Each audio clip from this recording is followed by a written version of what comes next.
Guys ഇപ്പൊ ഞങ്ങള് നമ്മുടെ ചിക്കിങ്ങിലെ ഒരു ഔട്ട്ലെറ്റിലാണുള്ളത്.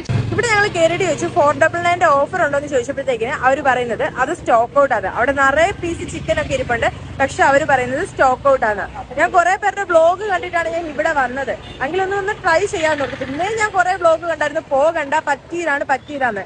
എന്തിനാണ് ഇങ്ങനെ ഈ ഇൻഫ്ലുവൻസേഴ്സ് ഇങ്ങനെ ക്യാഷ് വാങ്ങിച്ചിട്ട് ഇങ്ങനെ റോങ് ആയിട്ടുള്ള പെയ്ഡ് കൊളാബറേഷൻ ചെയ്യുന്നതെന്നാണ് എനിക്ക് അറിയാത്തത്. ഒരു ചിക്കിങ് നമ്മൾ കയറി ഇവിടെ സ്റ്റോക്ക് ഔട്ട് ആണെന്ന് പറഞ്ഞു. ഇപ്പൊ ചങ്ങനാശ്ശേരിയിൽ നിന്ന് വേറൊരു ചിക്കിങ് ഉണ്ട്, അവിടെ നമ്മൾ ജസ്റ്റ് പോയി നോക്കുക. അവിടെ സെയിം ഡയലോഗ് ആണോ, പ്ലാനിങ് ആയിട്ടുള്ള ഡയലോഗ് ആണോ പറയുന്നതെന്ന് അറിയാനായിട്ട്.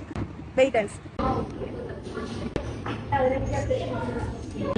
അടുത്ത ചിക്കിങ്ങിൽ ഞങ്ങൾ വന്നു. ഇവിടെ അവർ പറയുക ഓഫർ പോസ്റ്റ്പോൺ ചെയ്തു, നിർത്തി വെച്ചേക്കുക, ക്യാൻസൽ ചെയ്ത് ക്ലോസ് ചെയ്തേക്കുവന്ന്. ഞാൻ ചോദിച്ചു ആ ഒരു അപ്ഡേഷൻ എന്താ നിങ്ങൾ പബ്ലിക്കിന് മുന്നിൽ പറയാനെന്ന് ചോദിച്ചാൽ പറയാം അത് അപ്ഡേഷൻ ആയി വരുന്നതേ ഉള്ളൂ. സത്യം പറഞ്ഞാൽ ഇത്രേ ഉള്ളൂ. പബ്ലിക്കിന് മുന്നിൽ വീഡിയോ വൈറലായി, അപ്പൊ എന്തായാലും ആൾക്കാർ വരും, ചിക്കിങ്ങിലോട്ട് വരും. വന്നു കഴിയുമ്പോഴത്തേക്കും ഓഫർ ഇല്ലെന്ന് പറയുമ്പോൾ എന്തായാലും സാധനം വാങ്ങിക്കാതെ പോകുന്നത് ഭയങ്കര നാണക്കേടാന്ന് അറിഞ്ഞിട്ട് ഈ വരുന്നവർ എന്തായാലും വാങ്ങിച്ചിട്ടേ പോകത്തുള്ളൂ. ഇവരിങ്ങനെ ഒരു ഓഫർ വെച്ചേക്കുന്നത്. Shame of you Chicking.